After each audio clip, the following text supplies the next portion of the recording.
Assalamualaikum warahmatullahi wabarakatuh. Perkenalkan, saya Silviandriani dengan NIM 2012 11 692, prodi S1 Keperawatan kelas 1A. Baiklah, di sini saya akan mempresentasikan yaitu judulnya tentang ANFIS sistem hematologi. Sebelum itu, kita terlebih dahulu mengenal ANFIS hematologi. ANFIS hematologi ini yaitu membahas tentang darah atau tempat produksi darah, yaitu sumsum tulang dan nodus limfa. Selanjutnya ada darah.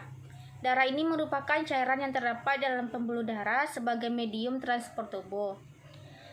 Darah ini berfungsi untuk mengirimkan zat-zat serta oksigen yang dibutuhkan oleh jaringan tubuh, mengatur keseimbangan asam dan basa, mentransportasikan O2, karbohidrat, dan metabolit.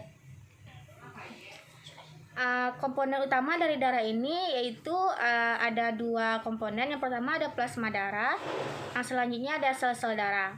Sel-sel darah ini terdiri dari tiga, yaitu yang pertama ada sel darah merah atau eritrosit, yang kedua ada sel darah putih atau leukosit, yang ketiga adalah butir pembeku darah atau trombosit. Yang pertama kita akan masuk pada plasma darah. Plasma darah ini merupakan cairan yang berwarna kekuningan yang bertugas membawa sel darah.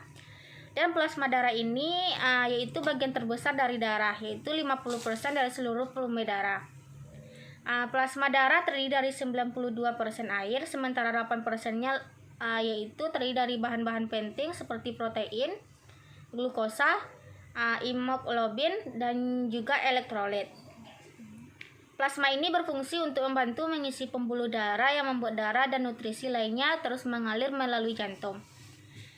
Selanjutnya yaitu membuang limbah sebagai menjaga suhu tubuh, menjaga keseimbangan cairan tubuh, serta membantu proses pembekuan darah dan membantu melawan infeksi.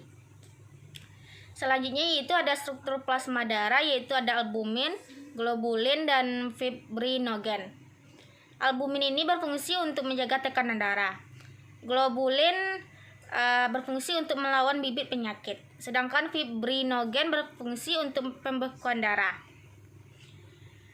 Dan plasma darah ini terbentuk dari air dan garam yang diserap melalui saluran pencernaan. Normal plasma darah dalam tubuh yaitu 55-60%. Selanjutnya kita akan masuk pada sel darah merah atau eritrosit. Sel darah merah ini berfungsi untuk membawa hemoglobin yang telah terikat oksigen dari paru-paru menuju jaringan lain. Struktur sel darah merah pada hakikatnya membungkus larutan hemoglobin, dan hemoglobin inilah yang merupakan protein yang membentuk setidaknya 95% protein intisari dari eritrosit, serta tidak memiliki organ sel seperti aparatus Golgi atau lisosom dan mitokondria. Dan selanjutnya pembentukan sel darah merah dibuat di sumsum tulang belakang, lalu membentuk kepingan bikonkav. Cara penghancurannya yaitu dapat terjadi karena proses penuaan dan proses patologis atau hemolisis. Dan cara kerjanya yaitu di kapiler paru, hemoglobin mengikat oksigen yang dihirup.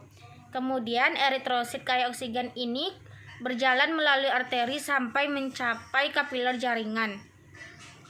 Selanjutnya, oksigen dilepaskan dari hemoglobin membentuk deoksihemoglobin. Dan eritrosit yang kaya karbon dioksida kemudian berjalan melalui darah vena, lalu menuju jantung dan kemudian ke paru-paru. Normal sel darah merah pada wanita yaitu 3,90 sampai 5,3 juta per mikroliter. Sedangkan pada laki-laki yaitu 4,32 sampai 5,72 per mikroliter. Selanjutnya kita akan masuk pada sel darah putih atau leukosit. Sel darah putih ini berfungsi untuk pertahanan tubuh, sedangkan strukturnya yaitu bentuknya dapat berubah-ubah dan dapat bergerak. Dan dibentuk di sumsum tulang belakang, tidak berwarna, memiliki macam-macam inti sel. Pembentukannya yaitu berawal dari proses diferensiasi dini dari sel stem hemopoietik pluripoten. Penghancurannya yaitu dengan cara leukosit melakukan mekanisme Tosis yaitu penghancuran diri sendiri menggunakan enzim lisis yang disimpan dalam lisosom sel leukosit. Normal leukosit ini yaitu 4.500 sampai 1000 per mikroliter.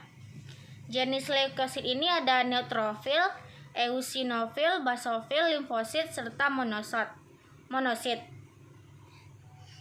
Selanjutnya yaitu ada trombosit.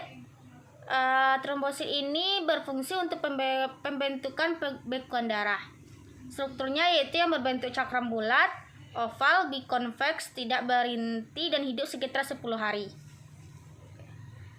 Pembentukannya yaitu terbentuk dari ujung-ujung sitoplasma megakariosit yang pecah dan membutuhkan waktu 10 hari. Cara penghancurannya yaitu dengan cara transfusi darah. Sedangkan cara kerjanya yaitu trombosit akan menempel pada dinding area tubuh yang luka dan bersama-sama membentuk sumbatan. Normal trombosit pada tubuh manusia yaitu 150.000 sampai 400 per mililiter. Sekianlah dari hasil presentasi saya. Jika ada kekurangan kata, saya minta maaf. Saya tutup dengan membacakan Assalamualaikum warahmatullahi wabarakatuh.